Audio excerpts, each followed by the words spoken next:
Many Western Muslims have to cope with assumptions about race as much as religion, but increasing numbers of converts don't have that problem. Fidelma O'Leary was born in Cork into a devout Catholic family that followed that well-worn emigrant trail to America almost 20 years ago.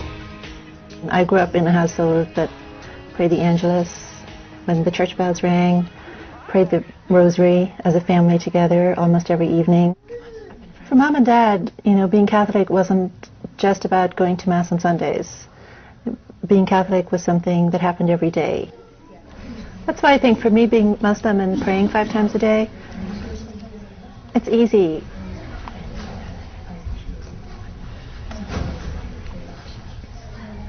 It was a process of becoming disenchanted with the church. I just pulled away from being a traditional Irish Catholic.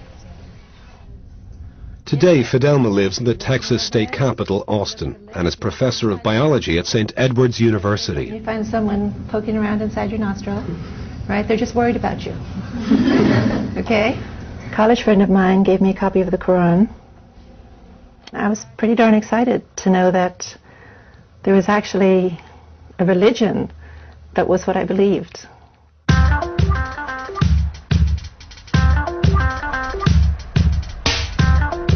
I've been Muslim for about 25 years. And I can remember a time when I was the only convert I knew. Now, I mean, my circle of friends is half converts. Most Friday mornings, Fidelma hosts a prayer group at her home. And among the faithful are 2 other Irish converts, Eileen and Michelle. Hey, we're 3 lovely lassies from Erin. And I am the best of them all. The world is becoming quite secular. And I think that's okay for a while, but then people look for meaning and they look for significance. Jesus said, I am indeed a servant of Allah. He has given me revelation and made me a prophet. It's a very simple message. At the end of the day, it's a very simple message. There's God. Worship God.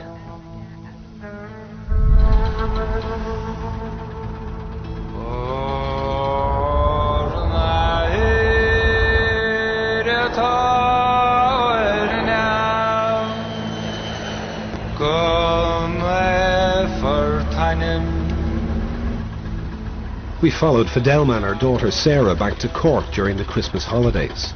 The journey would deliver an intimate encounter between a modern Muslim and Catholic tradition. When I first told my family I was Muslim, it was difficult for them to hear. They identified very strongly with being Catholic. It was hard for them, and they knew nothing about Islam. You talk about misrepresentations of Islam now, well, go back to Ireland in the 70s and it was more harshly misrepresented. I don't think you gave me a kiss. Give me a kiss and a hug for your auntie. What's your favorite auntie? Fidelma. How's everything? Great. Yeah. Great. Great.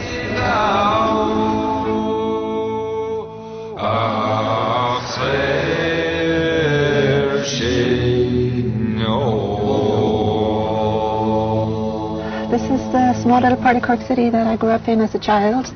During my childhood, Ireland was completely permeated by things related to the church and Catholicism, and I think, you know, growing up next door to a church seemed completely natural. Even after I became Muslim, I used to come there from time to time with my parents just to, you know, show them that respect, and brought my kids here so they could see it.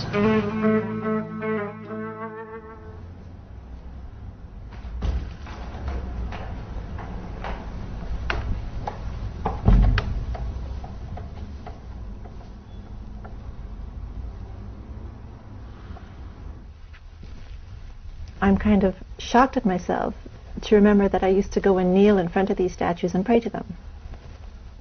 And the thought of kneeling at a statue of some virtuous person who passed away and praying to that person is ludicrous to me.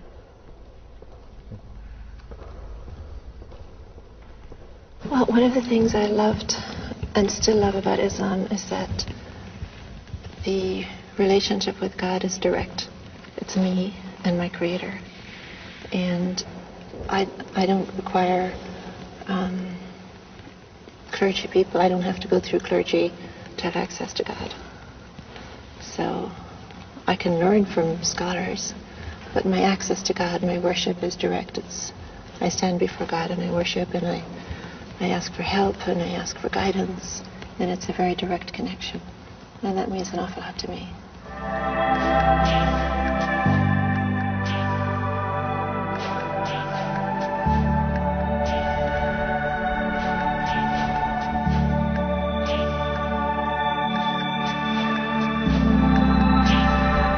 What we have in the Quran is we have hints at the magnificence of God. Ar-Rahman Ar-Rahim, the most merciful, the most forgiving, all-powerful, unimaginable creator, unlike anything created. So I think it's a human tendency to always try to imagine that God is like something created that we can see or hear or taste or touch. But the creator is nothing like what was created.